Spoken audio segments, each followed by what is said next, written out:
कहानी अर्नव और खुशी का प्यार और उनके बच्चे आरव और आरुषि की अनोखी दुनिया। यह कहानी एक ऐसे परिवार की है जहां प्यार, अपनापन और मजाक मस्ती की भरमार है।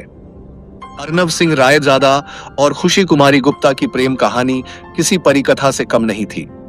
शादी के बाद दोनों ने अपनी छोटी सी दुनिया बसाई, जिसमें उनके दो प्यारे बच्चे आए, आरव और आरुषि।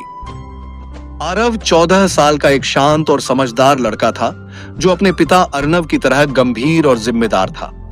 वहीं 10 साल की आरुषि एक चुलबुली, मासूम और हंसमुख बच्ची थी, जिसमें खुशी की पूरी झलक दिखती थी। दोनों भाई बहन एक दूसरे से बहुत प्यार करते थे, लेकिन छोटी छोटी बातों पर लड़ना झगड़ना भी उनकी रोजमर्रा की जिंदगी का हिस्सा था। लेकिन इस खुशहाल परिवार की जिंदगी में एक ऐसा मोड़ आने वाला था जो उनकी खुशियों को हिलाकर रख देगा। यह कहानी है प्यार, परिवार, संघर्ष और एक बड़े राज की। अर्नव और खुशी की पहली मुलाकात किसी फिल्मी कहानी से कम नहीं थी। दिल्ली की एक नामी फैशन कंपनी AR डिजाइनर के मालिक अर्नव एक सख्त मिजाज इंसान थे, जिनकी दुनिया सिर्फ बिजनेस थी। वहीं खुशी एक चुलबुली, बेबाक और मजाकिया लड़की थी, जो अपनी बहन पायल के साथ लखनऊ से दिल्ली आई थी। एक बार खुशी गलती से अर्नव के ऑफिस में घुस गई और वहां कीमती डिजाइनर कपड़ों पर पानी गिरा दिया। अर्नव को गुस्सा आ गया और उन्होंने खुशी को डांटते हुए बाहर निकाल दिया। लेकिन शायद यह शुरुआत थी उनके रिश्ते की। धीरे धीरे हालात ऐसे बने कि दोनों को एक दूसरे से शादी करनी पड़ी। अर्नव को खुशी की मासूमियत से चिढ़ होती थी और खुशी को अर्नव का गुस्सा पसंद नहीं था। लेकिन शादी के बाद धीरे धीरे अर्नव को एहसास हुआ कि खुशी उसकी जिंदगी की सबसे बड़ी खुशियां लेकर आई है। कुछ सालों बाद उनकी जिंदगी में आरव का जन्म हुआ और फिर 4 साल बाद आरुषि आई। दोनों बच्चों के आते ही घर में खुशियों की बारिश होने लगी। आरव और आरुषि बचपन से ही एक दूसरे के बहुत करीब थे। आरव एक जिम्मेदार भाई था, जो हमेशा अपनी छोटी बहन की रक्षा करता था। वहीं आरुषि नटखट और मस्तीखोर थी, जो कभी कभी आरव को परेशान कर देती थी। एक बार की बात है जब आरव 8 साल का था और आरुषि सिर्फ 4 साल की। दोनों पार्क में खेल रहे थे। आरव ने एक नई साइकिल ली थी, लेकिन आरुषि भी उसे चलाना चाहती थी। आरव, नहीं आरुषि, तुम बहुत छोटी हो, गिर जाओगी। आरुषि, भैया प्लीज, मैं गिरूंगी नहीं, देखो मैं कितनी स्ट्रॉन्ग हूं। आरव ने उसकी जिद के आगे हार मान ली, लेकिन जैसे ही आरुषि ने पैडल मारा, वह गिर पड़ी और उसके घुटने छिल गए। वह जोर जोर से रोने लगी। आरव को बहुत बुरा लगा। उसने तुरंत उसे गोद में उठाया और घर ले गया।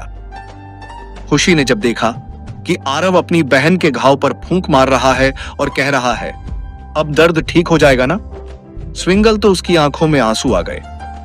समय बीतता गया। अब आरव 14 साल का हो गया था और आरुषि 10 साल की।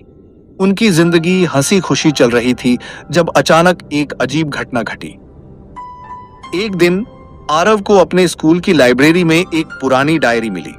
जब उसने उसे खोला तो उसमें अर्नव सिंह रायजादा का नाम लिखा था। यह देखकर वह हैरान रह गया। यह डायरी पापा की कैसे हो सकती है और यह यहां आई कैसे? उसी रात आरुषि को एक अजीब फोन कॉल आया। तुम्हारी फैमिली ने जो किया है उसकी सजा तो मिलेगी। आरुषि को यह कोई मजाक लगा, लेकिन जब अगले ही दिन खुशी की बेकरी में आग लग गई और अर्नव की कार के ब्रेक फेल हो गए तो सभी डर गए। क्या कोई पुराना दुश्मन लौट आया था? आरव ने सोचा। क्या पापा की कोई पुरानी दुश्मनी थी? आरव के दिमाग में यह सवाल बार बार घूम रहा था। उसने अपनी बहन आरुषि को यह बात बताई। पहले तो आरुषि डर गई, लेकिन फिर उसने कहा, भैया हमें खुद पता लगाना होगा कि यह डायरी किसकी है और मम्मी पापा को कौन नुकसान पहुंचाना चाहता है। आरव को उसकी बात सही लगी। दोनों ने मिलकर प्लान बनाया। अगले दिन स्कूल के बाद वे दोनों लाइब्रेरी वापस गए और पुरानी किताबों के बीच उस डायरी से जुड़ी कोई और चीज खोजने लगे। अचानक एक कोने में उन्हें एक पुराना लिफाफा मिला। उसमें किसी का अधूरा लिखा खत था। अर्नव सिंह रायजादा ने मुझे बर्बाद कर दिया, लेकिन मैं इतनी आसानी से हार नहीं मानूंगा। आरव और आरुषि एक दूसरे की ओर देखने लगे। आखिर यह इंसान कौन था? तभी पीछे से किसी ने लाइब्रेरी का दरवाजा बंद कर दिया। आरव और आरुषि ने दरवाजा खोलने की कोशिश की, लेकिन वह अंदर से बंद हो चुका था। तभी एक परछाई खिड़की के पास से गुजरी। भैया, ये कौन है? आरुषि फुसफुसाई। आरव ने इशारे से उसे चुप रहने को कहा। तभी दरवाजा खुला और लाइब्रेरियन आ गया। तुम दोनों यहाँ क्या कर रहे हो? आरव ने झट से झूठ बोल दिया। हम एक प्रोजेक्ट के लिए रिसर्च कर रहे थे। लाइब्रेरियन ने उन्हें जाने दिया, लेकिन जब वे बाहर निकले तो दूर खड़ा एक आदमी उन पर नजर रखे हुए था। आरव ने उसकी तस्वीर अपने मोबाइल से क्लिक कर ली और कहा, हमें इस आदमी का पता लगाना होगा। जब आरव और आरुषि घर पहुंचे तो देखा कि अर्नव और खुशी किसी गहरी बातचीत में थे। अर्नव जी, हमें डर लग रहा है। इतने सालों बाद यह सब क्यों हो रहा है? खुशी, घबराओ मत। अगर वो वापस आया भी है तो मैं अपने परिवार को कुछ नहीं होने दूंगा। आरव और आरुषि समझ गए कि पापा कुछ छुपा रहे हैं। रात में जब सब सो रहे थे, आरव ने उस आदमी की तस्वीर अपने कंप्यूटर पर अपलोड कर दी और इंटरनेट पर उसके बारे में सर्च किया। कुछ देर बाद एक नाम सामने आया, समर मल्होत्रा।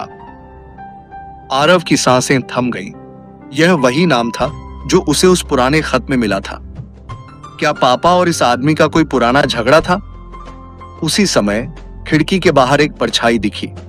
किसी की नजर उन पर थी। अगली सुबह जब खुशी ने आरव और आरुषि को स्कूल छोड़ा तो उन्हें नहीं पता था कि कोई उनकी गाड़ी का पीछा कर रहा है। स्कूल के बाहर जब दोनों उतर रहे थे, तभी एक काले रंग की वैन पास आकर रुकी। दो नकाबपोश आदमियों ने झट से दोनों को खींचकर अंदर डाल लिया। आरव चिल्लाया, हमें छोड़ो, लेकिन किसी ने उनकी आवाज नहीं सुनी। आरुषि रोने लगी, लेकिन आरव ने उसका हाथ पकड़ा। डरो मत, मैं तुम्हें कुछ नहीं होने दूंगा। गाड़ी तेजी से आगे बढ़ रही थी। आखिर उन्हें कहां ले जाया जा रहा था? जब स्कूल से फोन आया कि आरव और आरुषि स्कूल पहुंचे ही नहीं, तो खुशी को झटका लगा। अर्नव जी, हमारे बच्चे स्कूल में नहीं है। अर्नव ने बिना एक पल गंवाए अपने पुराने संपर्कों को फोन किया। तभी उसके फोन पर एक मैसेज आया, अगर अपने बच्चों को जिंदा देखना चाहते हो तो अकेले मिलो।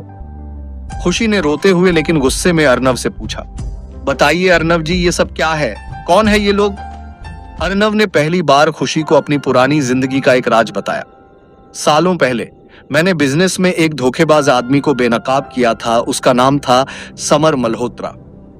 उसने बहुत गलत काम किए थे, इसलिए मैंने उसे एक्सपोज कर दिया था। वो बर्बाद हो गया, लेकिन अब लगता है वो बदला लेने लौटा है। खुशी की आंखों में आंसू आ गए। तो अब हमारे बच्चे खतरे में हैं। आरव और आरुषि को एक पुराने गोदाम में रखा गया था। अचानक एक भारी आवाज गूंजी, कैसे हो रायजादा के बच्चों?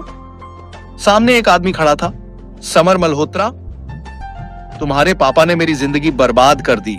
अब मैं उनके सबसे प्यारे लोगों को छीन लूंगा। लेकिन आरव ने हिम्मत नहीं हारी। उसने आरुषि को इशारा किया और धीरे से अपनी जेब से फोन निकालकर लोकेशन ऑन कर दी। दूसरी तरफ अर्नव को अपने फोन पर लोकेशन मिल गई। वह पुलिस के साथ गोदाम की तरफ दौड़ा। जब अर्नव और पुलिस वहां पहुंचे तो एक जोरदार फाइट हुई। आरव और आरुषि ने अपनी सूझबूझ से खुद को बचाया। आखिरकार समर मल्होत्रा गिरफ्तार हो गया। खुशी ने दौड़कर अपने बच्चों को गले लगाया। आरव ने मुस्कुराते हुए कहा, देखा मम्मा, हम भी पापा की तरह स्ट्रांग हैं। खुशी हंस पड़ी और अर्नव ने अपने बच्चों को गले लगा लिया।